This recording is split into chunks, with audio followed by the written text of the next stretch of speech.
Kendrick Lamar, most of all, Jesus Christ. DC3, who is also known as Daniel Chenjerai, said, Miss Goody then took a sharp intake of breath, which some have likened to a hissing noise. Well, demons do usually hiss when they hear his name. It is unclear if this was in reaction to the answer or just the presenter preparing to wrap up the interview. But you hiss through your teeth. You usually hiss through your teeth. Someone says something the likes of Nia Smith, Sky Newman, and SD Kid in the best newcomer category. Again, I don't know any of these people. But anyway, the Northampton Rappers interview is not the first time Miss Guru Murphy has been the target of viewers. In 2024, she made an on-air apology for not meeting the BBC's editorial standards on impartiality over comments she made about Nigel Farage.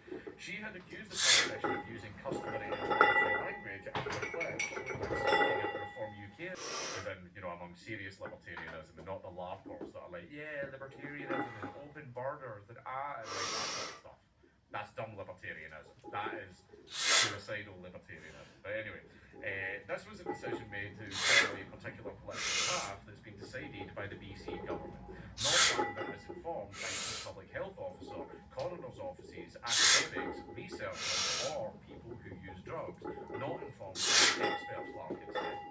BC's decriminalisation project began in January 2023. Inconsistent policing in terms of who is arrested and charged, and more people using drugs in secret who will be afraid to get help.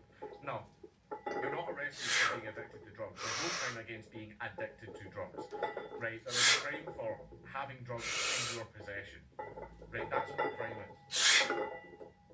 So basically, if you want help, just go down to the place and don't have drugs. That's it, they'll help you. Like, there's so many government programs to bend over backwards and help you. You're not going to be arrested for being addicted. That's what the government said. The criminalisation program had created an environment unsafe for children. She said that speaking out against the program has become my mission and my responsibility, said Lynn. I terribly miss my daughter who left the world so early. That's heartbreaking, that's genuine. Now, here's the thing. Drugs, hard drugs at least. If it's weed, who cares? No one cares about weed. This makes me look short. There we go. Right, if it's hard drugs, if it's weed, nobody would be a threat to them. And the funny thing is, if you thought the government was strict, ooh, Lord. That's what everybody's like, the roads. Trust me, if you own a road, do you want everyone speeding up and down it at 200 miles an hour? No. You're going to implement rules. One of those rules might just be a driver's license, right? If I had a road, that's what I would do. Even if you're Jewish. Because it's not really about religion. It's about what's hiding behind the religion. It's a cult. Of pro-Palestinian organizations. So maybe it's better even termed as an organized criminal organization. LLMs. What? Well, take a look at this. They say they asked Gemini to replace the portrait of Khomeini in this image with the Israeli flag, and it refused. However, it has no problems doing it with US, British, and French flags. This is Gemini, Google's LLM, right? It says, replace this photo in this image with the Israeli flag, keep all else the same. Query unsuccessful.